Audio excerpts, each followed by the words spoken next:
friends, welcome to Sky House Herbs podcast. I'm Ashley Elenbaas, a clinical herbalist, and in this space I share my knowledge and experience with plant medicine to help you on your own journey of healing and transformation.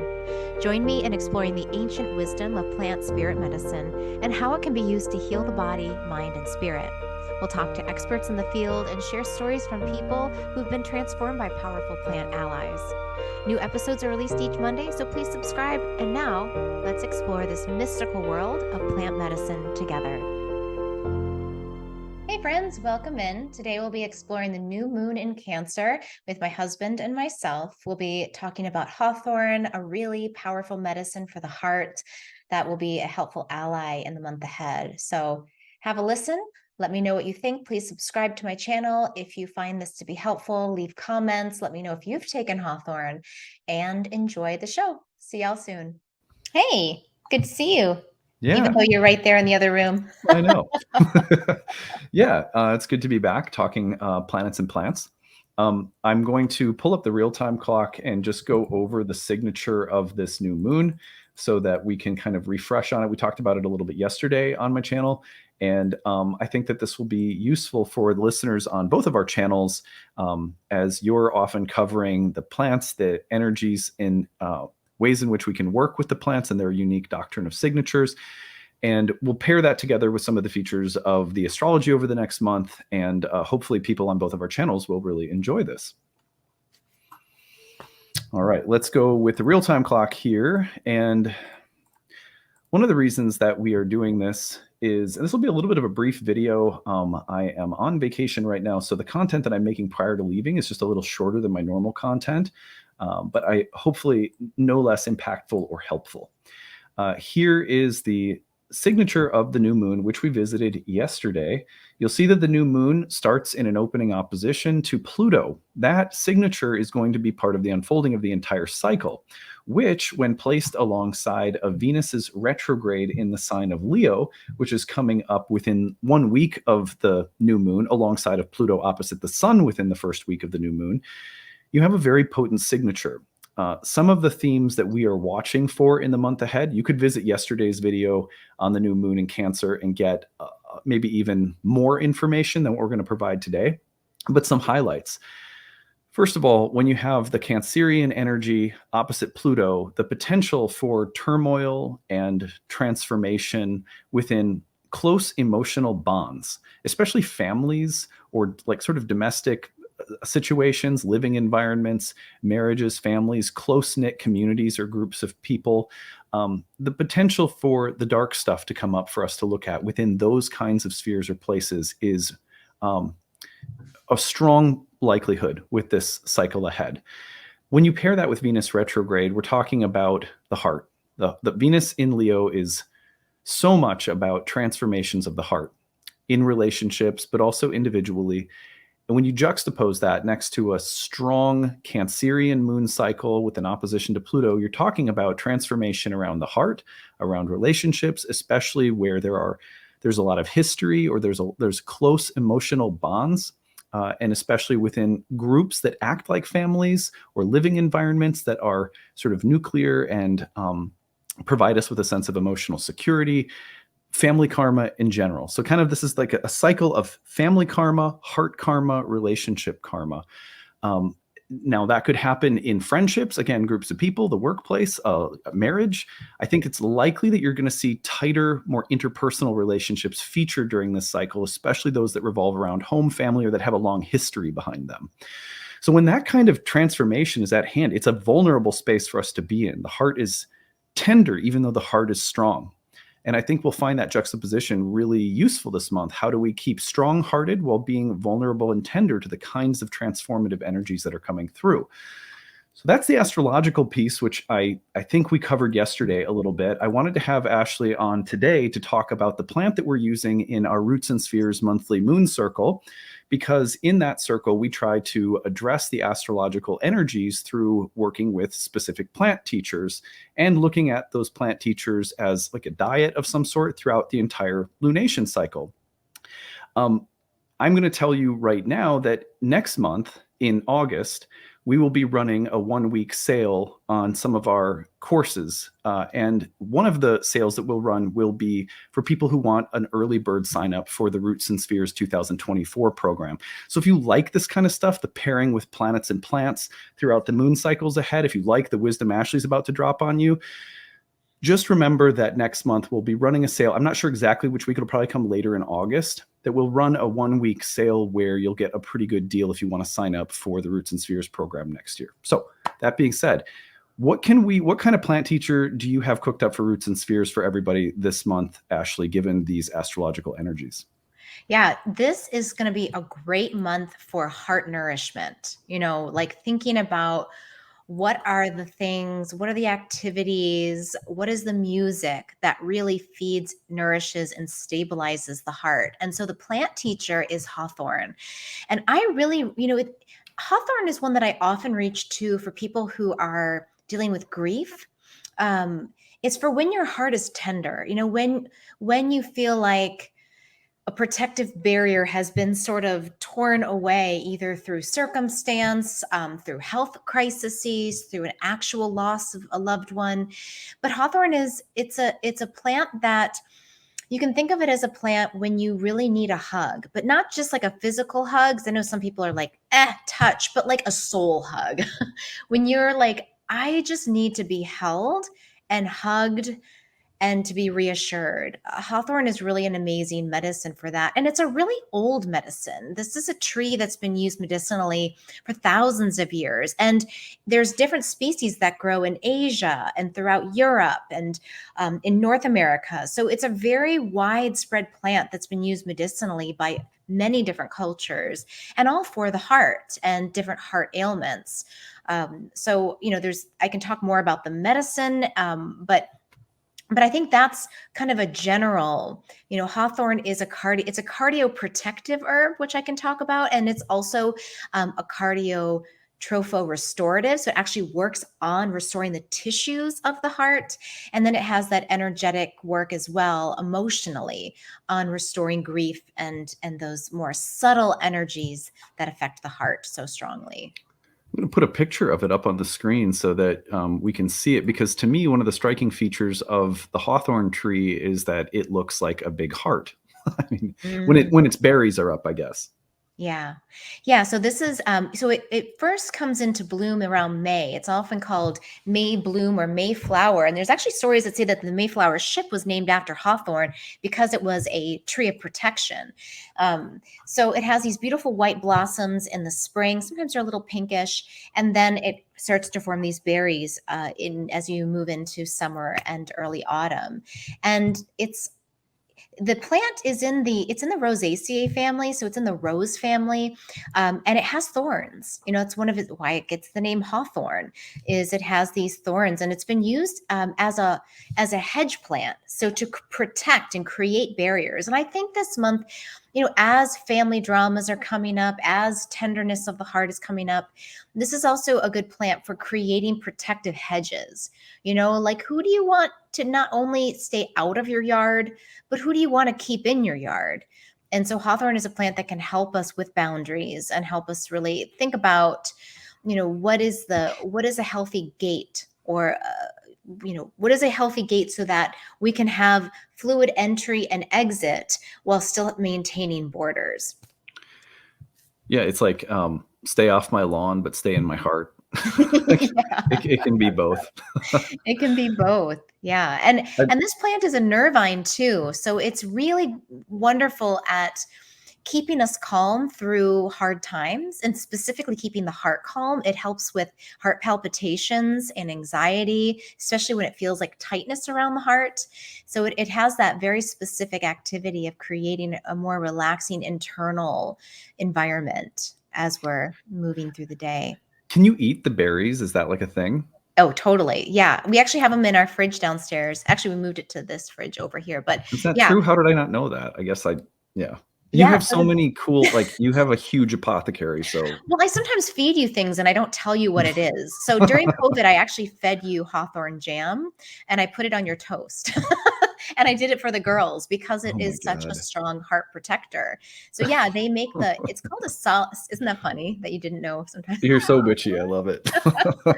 So, so yeah, so it can be made into a solid extract, which is basically a jam, or it can be made into an actual jelly, which is much sweeter. And yeah, eaten, it's delicious. It's really, really nutritive. So, okay, let's just say I'm an herbal client and I'm coming in to see you. What are some of the stories that you might hear from people that your ears perk up when you hear these stories and you say, Hawthorn might be an ally for this person right now? When someone's been heartbroken, let's say they've been in a long-term relationship or marriage, and something's happened where the relationship had to end. And so there's grief and heartbreak. I often, and they're feeling just really low. They're depleted, maybe their appetite. They just aren't really eating or taking care of themselves. And they just need some extra nutritional support and also just uplifting support, I think, of Hawthorn.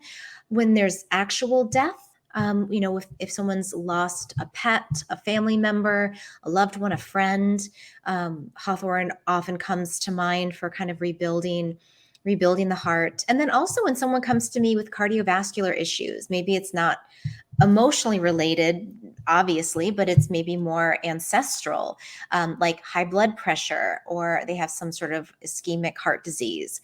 What's really interesting about Hawthorn is that it has the ability to there's a lot of different cardiac glycosides, which are these compounds that affect the contractility of the heart muscle. And so we think of like foxglove and some drugs or herbs that are very, very strong, which actually pump the heart really hard and make it start again. So that's helpful when you are having a heart attack where you need to like really activate the muscle of the heart. But what Hawthorn does is it actually tones, it creates a stronger contraction of the heart and then a bigger and deeper relaxation of the heart muscle so that the heart can actually pump more effectively. And I was thinking of this earlier and just how, like, as a metaphor, it helps our heart work more efficiently. It helps us love more efficiently and maybe love with a greater awareness of limits, of another person's limits, like what is their capacity to love and to love efficiently. Not that we should hold ourselves back from experiencing the fullness of the heart, but sometimes we do. Sometimes we have to say, well, this person can only love me this much, or this is their limit, this is their capacity. So how do I then temper my own response and my own expectations of this particular kind of Mm. familial love? Yeah. So you can use it in a sense preventatively or proactively as something that's helping you almost like regulate the giving and receiving features of the heart. Mhm. And you could also take it as a kind of healing agent for a wounded or traumatized or like broken heart. So you can kind of work in either direction. It's not that you would only take this if you were suffering some kind of grief. Yeah, absolutely. Yeah, it definitely can work preventatively. It's so high. The berries, especially, are so high in antioxidants and vitamin C. I mean, it is such an arterial and heart strengthener. So, if we think of it physically, it is just like a food for the heart. And then metaphorically, it's like nourishment Hmm. for the heart. Yeah. Nice. I think a lot in this cycle, I think that where the thing you said about how the capacity of the heart and how much capacity do I have to give or receive, or how much does someone else have, that is so relevant when it comes to looking at family karma, family trauma, because one of the ways that we can learn to forgive and work with what we've been given in our families is to sort of learn, okay, well, this is what my family environment or one particular person in the family or whatever had at their disposal. Yeah. And if I can accept that that's what they had to work with, then my heart can forgive. And maybe even it amplifies what I'm able to receive if I have a healthy sense of, someone's capacity. For example, if you have a really sick family member, their, whether it's physical or mental or emotional, their capacity to give or love or receive may be quite limited. But if the heart can empathize and understand that, it makes it easier to receive deeply what's there. It's like the scale changes somehow. Yeah. And that feels to me like a really nice pairing between Hawthorn and this Venus retrograde. Beautiful. Yeah. Yeah, definitely. It's like a rebalancing of the scales to what's in reality. Of course we have these ideals of what people can give and what we can even receive, but to actually look and say, well, what is the actual capacity that I have and the actual capacity of the other person, and to make a more realistic assessment of what's happening. Which is not, it's that, and that assessment is a heart assessment, It's a which is hard interesting. assessment. Yeah. Because if you think about it, what's so interesting about this is that as this is taking place, all of these energies, the south node of the moon has just moved into Libra. I think about that a little bit because the south node in Libra brings up a sort of internalized karma around Venusian things, including love. One of the images that comes to mind in the sign of Libra is from the Egyptian Hall of Mut, I believe it was called. And it's where the heart was weighed against the feather of, maybe it was an ostrich or something like that. It's like, well, there's no way, I always say this, there's no way ever that a heart can weigh less than a feather. It's just like physically impossible. Well, so what are they getting at? Well, what they're getting at is a transformation of the metaphorical or spiritual heart so that it becomes lighter, that there's a lightness of heart. I think this Venus retrograde can provide us with an opportunity for lightness of heart, which doesn't take away any of the gravity or seriousness of life or the depth or the power of our emotions or connections, but it can make us love lighter. And I love that. And I just was, imagining as Venus goes back over where she's been, that there's also a great opportunity for forgiveness, as a gateway in. And, I remember there's this great Episcopalian podcaster she has. I forget what the name, her name is Nadia. Some of you might listen to her out there. I'll try to find a link, but she talks about forgiveness is not for the other person, it's for yourself. Forgiveness is you cutting the ball and chain that's connecting you to the hurt, to the pain, to the trauma, to the grief of whatever that incident was.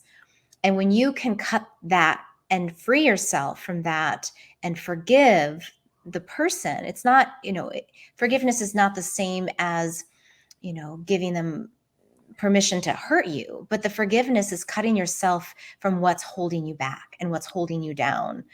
And Hawthorn is a great plant for assisting that process of forgiving and kind of reclaiming your heart and your heart's right place and reclaiming its natural lightness. Yeah. It's incredible that, there are other plants, a similar plant, for example, that I know we've talked about together in the past that is related to the heart would be rose, which also has thorns. So it's just so interesting to me that nature provides us with these heart teachers in plants or trees like hawthorn that have these amazing sort of red heart, juicy, bloody berries. And there's so much medicine, heart medicine in them, and yet they are hedge plants with thorns. That they have that element to them as well. That juxtaposition is important for the heart. It's like the heart processes things through what pricks it. And we have to, in order for the heart to love more deeply, we have to disentangle it from thorns, which means touching thorns, which means pricking. So there's some way in which you can't touch the heart without going through the thorns and some exploration of why they're there and what they mean.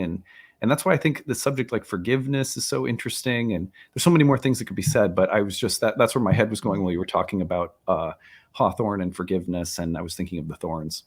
Beautiful. Yeah. That is part of, it's the pinprick that is the teacher, in some ways. And it's so close to the medicine. Yeah. Nicely said.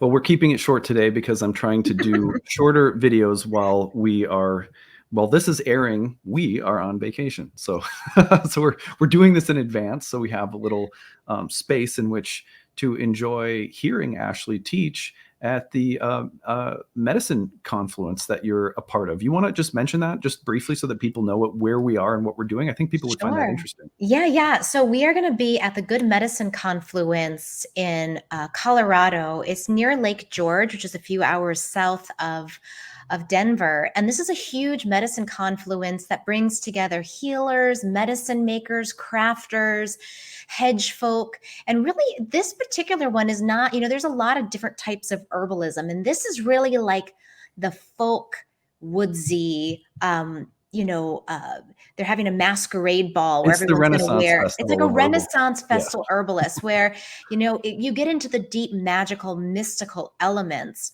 of the herbal world. And it's going to be amazing. I don't know, people can still probably buy tickets. Planthealer.org is the website. They also have an oracle deck that I just did a video on. That's an amazing tarot deck that brings together herbalism, plants, and then a lot of the folk kind of figures that exist in the herbal hedge world. So they're Jesse Wolf and Kiva Rose are incredibly talented herbalists and thinkers. So I would definitely check out their work. And we'll be there. We'll be there next week I'll teach some classes on spirit journeying with plants and doing art and tapping into your intuition through plant mysticism. I'll be doing a class on customizing herbal formulations for clients or family members. And then my last class is on bee balm, a plant that's native to Minnesota. That's a really great medicine. Well, it should be fun. Check you out, which is what I like to do. You can find Ashley's work at skyhouseherbs.com. You can find all of her herbal musings and content on Skyhouse Herbs Instagram account. So it's skyhouseherbs.com. It's Skyhouse Herbs on Instagram. And Ashley has weekly videos on her YouTube channel, which is also Skyhouse Herbs. So if you like listening to her talk, and I do, which is why incessantly I linked my life to this woman. We both love to talk. And so, and I love to listen to Ashley speak about the plants in particular. And if you enjoy that too, I think you'll really enjoy her YouTube channel. So check that out. And good to have you here to learn about Hawthorn. Good luck from our hearts to yours. We hope that you will have a really good moon cycle ahead, and we look forward to hearing if you decide to work at all with Hawthorn on any level, whether it's berries you slide into your family's toast or tinctures or whatever else. So at any rate, have a great one, everyone. We'll see you again next time. Thanks, everyone. Bye.